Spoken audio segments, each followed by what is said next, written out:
grew up without it really, didn't we? It's definitely my very partying days.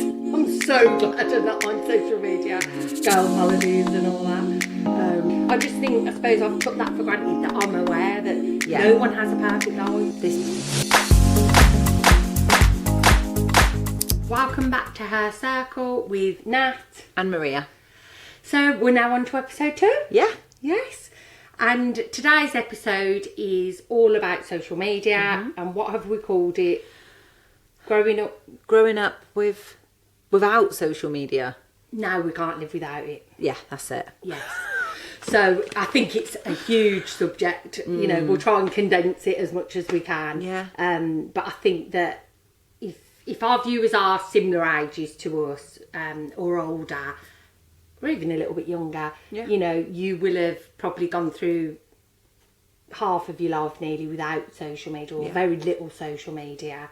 I can't remember now when Facebook arrived. No idea. And I think my first experience with social media was MySpace. Oh yeah, I still dread to think where that is and where the login details are and what is on there. Best left buried on the internet. And I think for me, I remember when I went to Bournemouth University for a bit, I had, was it something called like Friends Reunited, I think that was it. Yeah, I think there was that. Is that not what Facebook was first? Possibly, I don't know. I feel like I probably lost Friends the Reunited. Yeah, maybe. But we grew up without it really, didn't we? It's definitely my very partying days. I'm so glad I'm not on social media, girls' holidays and all that. So, yes, I am very thankful for that. But I'm also, it's a double-edged sword, isn't it, with social media? Yeah. And it's not just that, it's parenting with social media. Yeah. Like, I think, how did my mum cope? Yeah. Not being able to, like, snoop on me or check on what I was watching. But then I guess I was watching less because I didn't have social media. Yeah. You didn't have the internet, did you? So... And it's like now I think at some days I don't know how I survive without it, and it is an addiction, which is a different topic for a different day. But so let's talk about growing up without it. What did you do instead, Nat? Wow. Spoke to people more, physically spoke to people. The phone calls were more then. The house phone. Would always be, you know, my mum would have a limit on it. We didn't have a house phone as well until I was probably about 15 maybe, because we just couldn't afford it. Yeah, we had a house phone eventually, but I still remember going down the shops to the phone box to phone Chris to see if he was coming out, like see if he was like coming to meet me. You've been with Chris since I was 16. Yes, that's right. So I think I was about 18 when I got a mobile, like a Nokia and that, and then but none of this recording and camera phones and all that, and then it's just evolved, and now that is an episode in itself, isn't it, the phone? But I think with this we want to just mainly concentrate on social media, freedom versus disconnection. But then in some ways there is, like, my whole job is on social media. Yeah, this is true. Yeah, what would we do without it? So it does have its benefits, and you know, if you need to research something or find a particular product or anything now, if I look at like we're going away in half term and I'm like, right, straight away as soon as I find somewhere I'll go on TikTok and look and see people's like real videos, not the company. We did that. We had a girls' weekend in York, and the first thing we did was go onto TikTok and put the best bars in York or things to do in York, and then you start getting your ideas of what you're doing. Yeah, that's right. And it's just, you see it in real time really, don't you? And I think that, you know, there's all that, plus we would never have met. No, we wouldn't. You know, we wouldn't have the businesses we have without it. Absolutely not. So in a way, it is a double-edged sword, like you said, because it, you know, enables us to do what we do, what we love, to connect with so many people from so many different areas and all walks of life. But I think for me, and you know this, and you're way better at this than me, it's the boundary setting and knowing when to switch off, because it is 24/7. It is, and I think that's the thing, is it fries your brain. Like there's no two ways about it. And I think that there's so many layers to it. Like, it fries your brain. It's like you constantly feel maybe too connected to people, but then in other ways disconnected, because I get to the point then where I'm like, I can't be bothered to text my friends as much as I love them so much. Yeah. But my head is fried from my phone, so I'm like, you know, and they're not on social media like I am, so I feel more. They probably feel more connected with me by watching my stories and things like that. But I don't. And it's true. They're not. It is true, but also very sad. Like my mum, she'll know what I'm up to in life, but by watching my social media stories. And like Chris's mum, I know we don't see them as much as we'd like, or like with, you know, we all live busy lives, and we don't, as a family, all come together often enough. But I think part of that is the effort is lost because both sets of grandparents are watching us on social media, so they know what I'm up to, they know what the kids are up to. Yeah, that's exactly it. But then for us, by the time we've finished a day of, you know, talking to so many people and interacting predominantly with social media, or thinking about our social media post, what we're going to do tomorrow, this, that and the other, the editing, replying, I think I just want to put my bloody phone down, not talk to anybody. It's the phone thing, It's definitely, which obviously links massively with social media, but I think that, yes, it's trying to find a balance. I mean, we're not here to tell you exactly how to do that, because we're still trying it ourselves, still aren't we? figuring it out, But I think another thing for me is, like we've just touched on, that I'm really glad I didn't grow up with social media, but it does really frighten me for my children. That even though mine are a bit older, like, and mine, they don't post on social media, you know, they don't, I don't think it's they don't cool really to. like it, It's not cool. Yeah, it's, well, that hence why they're like, delete your social media, Mum, you're not going to put that on Instagram, are you? But equally, they're watching it. They're watching social media. Do you know what Sophia said? That she came out of school the other day, and she must have got a notification that I'd posted a story, and she said her first instinct was, "Oh, what she put up." I'm like, "Why are you even looking at that in the day?" Exactly. Yeah. You should be. You should be concentrating on your schoolwork. But it's that pressure, isn't it, that you worry about with younger people. Bit tying into what we've just said from the episode, our previous episode, about I think being from enough. a protection point of view, like, you want to protect your kids, obviously you do, but you feel less in control because they can access so much more stuff that you don't even know exists. Oh yeah, that's right. We're not in the know. No. You know, so Like, I feel like we are quite in the know, but the kids help us stay in the know. But there's still stuff that you're like, I had no idea you could do that. In. Yeah, that's right. And it is scary because you don't know, you know, you can obviously put your parental controls on and you can check their phones, check their tech, see what they've been looking at. And my kids know that I will have the passwords to everything until they're adults, and as long as I'm paying the bills, because they're kids. They're still kids, totally and it's my job to protect them, and I will be checking their phones sporadically to see who they're messaging and what they're saying. Yeah. But it's the same as checking their search history on, like, social media. You learn about how they're feeling and what's going on by what they're looking up, whereas before you maybe would be more open to conversations with your parents. Yeah, definitely. I don't actually do that of the search. No. Oh, I do. Sorry, kids. But I do. Yours are a tiny bit younger though as well. Yeah. I mean, Brandon's 23 now. He's not going to let me look at his search history. Yeah, that's very different. I don't think I want to see it anyway. No. But yes, I think that again, I think this really ties well with our episode of You Are Enough, because it's that, I don't know, like, maybe younger people, I'm not giving them credit enough for, but I think that, like, for myself, I don't understand sometimes the way people go, well, you know that it's just a highlight reel and compare. I know that, and I just think, who doesn't know that? But then younger people, or not just younger people, even older people, like, I don't know. I just think, I suppose I've took that for granted, that I'm aware that no one has a perfect life. This is it. But I think we had this conversation, like, with even tying it in with AI, but I think that going back to the point of the perfect life, do the kids think, oh, you know, they've got it all perfect? Yeah, it's like they kind of look more at things and think it's real. Everything's real. And like I was saying to you, you know, earlier, it even took me up until only recently in the last few years to realise that not everything you see is real. Yeah. And a lot of things are edited or staged, and you know, and it's like, do they fully understand that? Because they're still at the age where, like you said, we're grateful we didn't have it, but they've got they've got things in a different way. Like, so obviously we had magazines and different pressures and TV shows that we would aspire to, and you know, all of those things. But now they're using social media that way, and do they, you know, they're looking for that validation, like how many likes. Like I remember Sophia being heartbroken. She must have only been about 10, and she shouldn't have been on TikTok, but her account got banned and she was devastated. And she was like, but I had loads of likes on that video. I was like, who gives a shit? They do not define you. Like, it doesn't make you any less or more of a person. Like, it's bollocks. Yeah, that's exactly it. And I think that with that, you know, you will get full-on adults that, you know, that...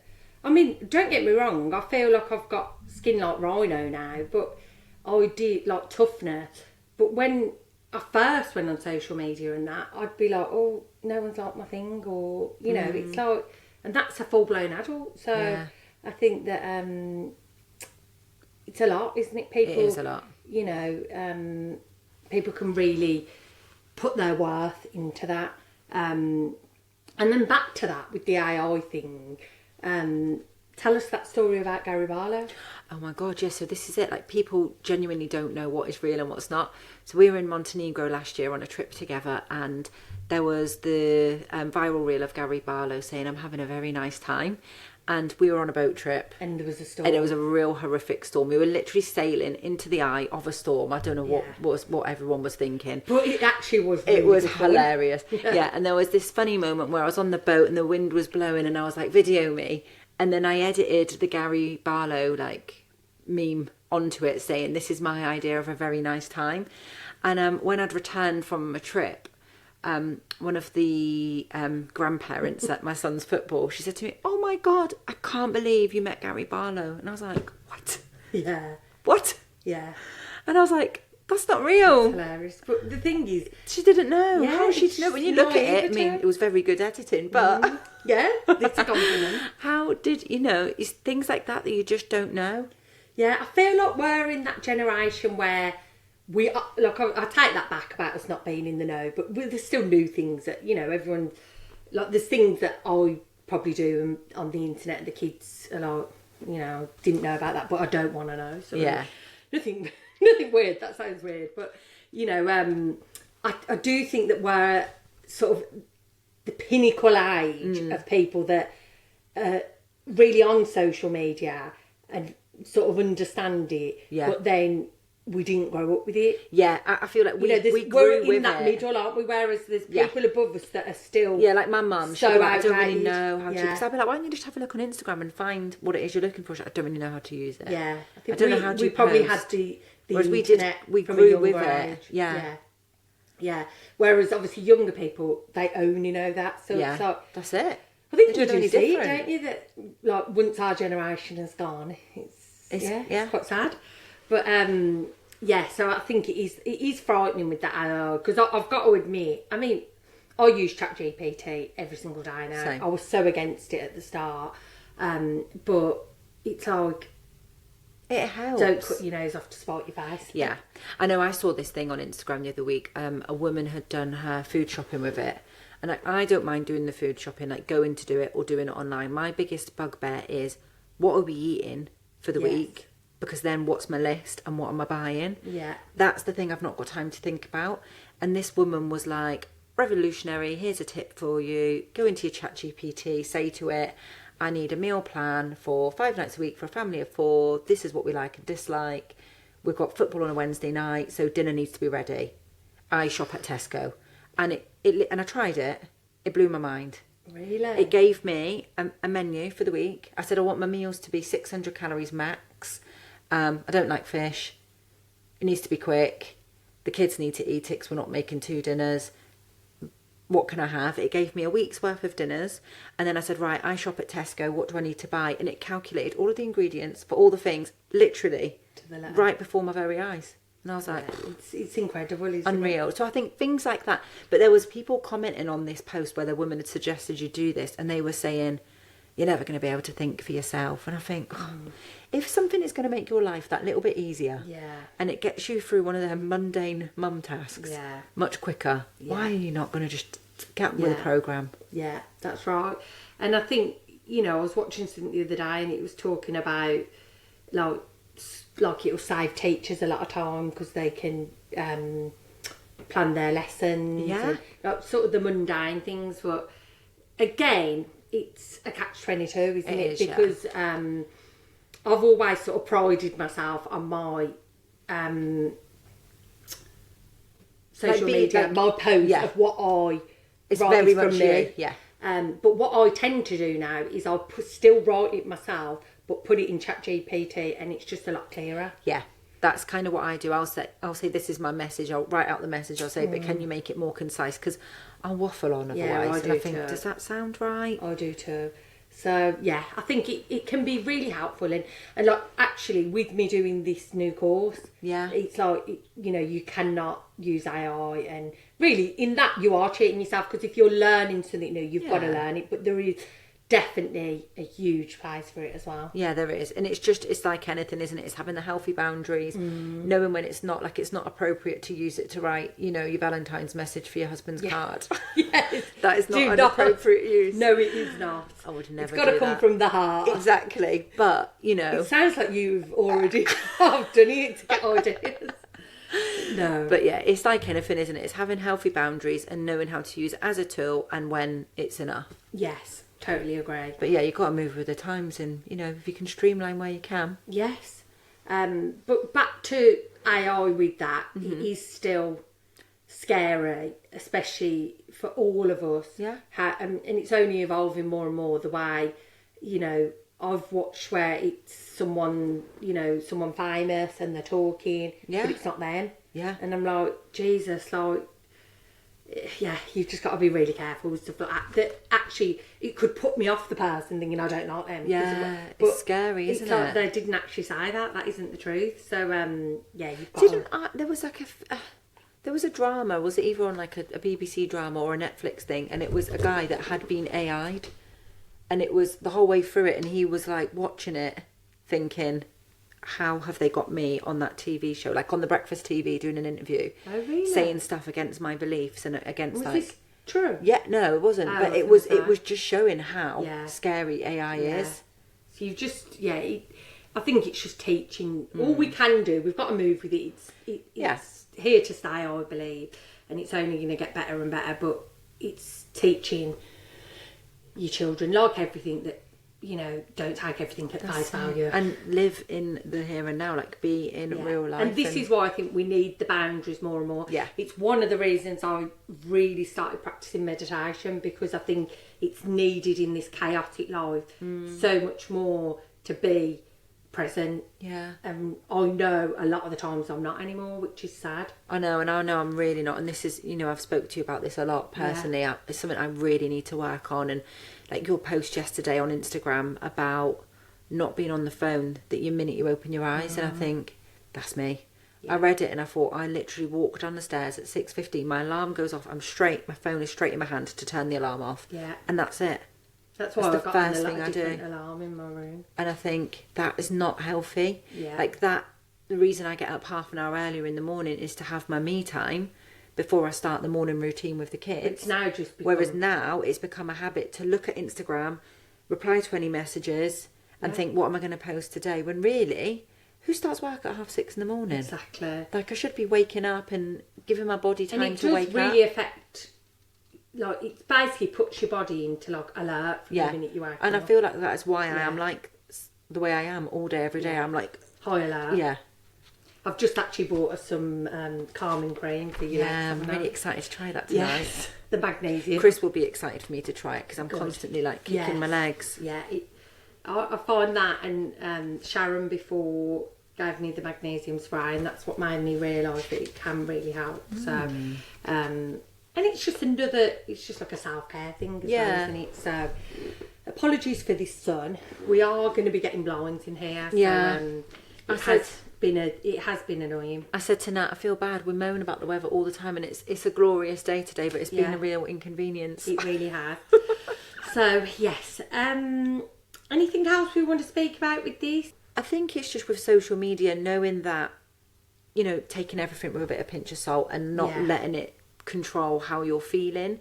Like if you're opening your social media and you're straight away thinking, oh my god, she's got her shit together, her kitchen is amazing, my kitchen's a shithole, oh, why does my hair not curl like that? Like if there's accounts that's, and it's not that the person that's running that account is trying to make you feel bad, but if that's making you feel bad about yourself, like unfollow it. Yeah, that's our top tip. 100% top tip, like unfollow, because you know, listen to yourself. That you know, if something is making you feel rubbish, or as well, and I do think this is really common in people, that there's a real jealousy as well. Like as in 100%. You know, people will be very jealous and bitter to that person because for whatever reason they're succeeding or they're thriving or whatever. And it isn't intentional. That's not really what that person's about, but it's just making them reflect on themselves. Yeah. So you've got the two things. I mean, you've got one where it might not be real, yeah, you know, but then you've also got where people are doing well in that, and you're thinking, I'm not doing that. So if you can't differentiate between that, then unfollow. Yeah, definitely. Because if it's evoking negative emotions in you, which is 100% against what it should be for. Like the clue is in the title, isn't it? Yes. Social media should be where you're going to be social, to see what your friends are up to. Yeah. But it's just become this big status symbol of let's go and see what all the celebs are up to. Yeah. And then it's like, which I do enjoy that bit though. yeah, as well. I do like that. But then with like give celebrity status to different people within, you know, social media that've got a certain amount of following, you kind of look at them as celebrity, and then you start to compare yourself and think, how have they done that, or why aren't I doing this? Why am I not up at 5 a.m. meditating, then going for a run, drinking my matcha lattes, and do you know, like but the truth is probably a lot of these people aren't doing that. No, and it's probably, you know, it's like a lot of it will be edited into, like what you say, like a highlight reel. They'll have done that specifically for a day and gone to the effort of showcasing it like that. Yeah, and also, you know, you see it a lot, don't you, with celebrities where they show, you know, real life versus Instagram, and it will be like, you know, they're at, I don't know, some event, you know, like a really, I don't know, launch or something like that. But then earlier in the day, they're sobbing and, you know, they haven't got the shit together at all, and it is really remembering that it is just a highlight. Yeah, I think that we're pretty good at showing both. Yeah, but it's realising that even with myself, you know, there's lots of things I don't show on there because it's not for me to share as well. You know, things in my life. Exactly, especially if it involves family members or things, like some things are. My children don't want to be on it, you say. So and I think as well, another thing with social media that I think is really interesting to talk about is how people think they've got the right to behave. Yes. As in, you've experienced this more than me, but I thought I hit the big time the other week because I finally got my first lot of trolling. Yes. Trolling? Yeah. How do you say it? Trolling? I'd say trolling. But... Trolling. And it's like, wow, would you say that in real life to someone? Would you walk up to somebody in the street and say, I don't like this. I don't like that outfit. Well, who do you Girl. Think? Yeah. Yeah. Well, doesn't flatter you. Yeah, you have it. You wouldn't do it. I have it, especially there's one where I've got that blue dress on from Never Fully Dressed, and it is Marmite, it really is, but it's like so unflattering, that tan and ghastly dress, but then you'll have other people, where's it from, and you know, but it's the way some people are, it's just it's unbelievable because but I 100%, it doesn't bother me one bit anymore. But I know a lot of people that, and years ago that would have really bothered me. Same, whereas now I find it quite entertaining. Yeah. I just think, you're getting the engagement up on this. Yes, definitely. Well done. Thank you, Sandra. So, So don't ever put your worth or your validation on social media. No, never. You know, when I hit over 100,000 followers, everyone was like, I just feel exactly the same. Yeah. You know, and it doesn't excite me in any way, you know. It's like, I just think, and I know people might think, it's easier said than done because your account's done well, but it's like, it really doesn't really matter. Like, it obviously helps to get exposure of what I'm talking about, but it's not changed what you're going to talk about. I'd be exactly the same if I had 100 people on there. Yeah. So I don't seek that for external validation. No. and that can, you know, because otherwise as well, you know, I've never hid likes and things like that. Like I might get a post where I've got over 100,000 followers, but it might only have like 5-6 likes, and people might think, oh, you should be embarrassed. Well, no, not really. I don't care. Exactly. You know, like it's something that you didn't post it. I don't analyse it like that. So I think that it's really important to not do that. But yes, I think that my final sort of tip and takeaway for this would be social media isn't going anywhere. There's loads of positives to it as well. However, create boundaries. Yeah, absolutely. And it's right what you said there about the positives. There is a lot you can get from it. And, you know, if you're researching something or you're looking for a brand that does X, Y, Z, it is a fantastic tool. Yes. Or for inspiration, I don't know if you're doing up the living room and you're wanting some like decor ideas. Like I think it's fantastic for that. And normalising that things like, you know. Like I'll search like nail inspo. Yeah. Things like that. Whereas I wouldn't go on Google and put that in. And I know a lot of people would maybe use Pinterest for that, but I'm not really a Pinterest person. No, I'm not. So for me, I would use Instagram for that. Yeah, that's right. So I think it's just remember what it's for and take what you enjoy. Yeah, take what you enjoy from it, and then just learn to have the boundaries, when to switch off, when to put it down, and to be present in actual real life. And I know I sound hypocritical saying that because that's something I'm really bad for. But it's something I'm working on. You're going to be working on it more and more. Yeah. Because, and don't get me wrong, I have been horrific, and it's like, I think that was all part of me trying to change last year as well. That, you know, all these things are just feeding into my brain and making me more stressed, more turn to food and things like that. So, and especially I think if you're on a weight loss journey, it's that comparison, isn't it? Yeah. You know, like comparison. People really think that everyone's got their shit together and they're having a perfect weight loss journey, when in actual fact, not everybody is. So I think very few people are. No, if any. You know, it's you can nothing. Like I remember when I was a perfect Pete, when I lost all my weight in 2021, and I'd get messages all the time saying, "You find it easy," and I'd be like, "No, I don't find it easy." Like I basically I got it in my head I had to do it without one bleep, which in hindsight now was a bit ridiculous.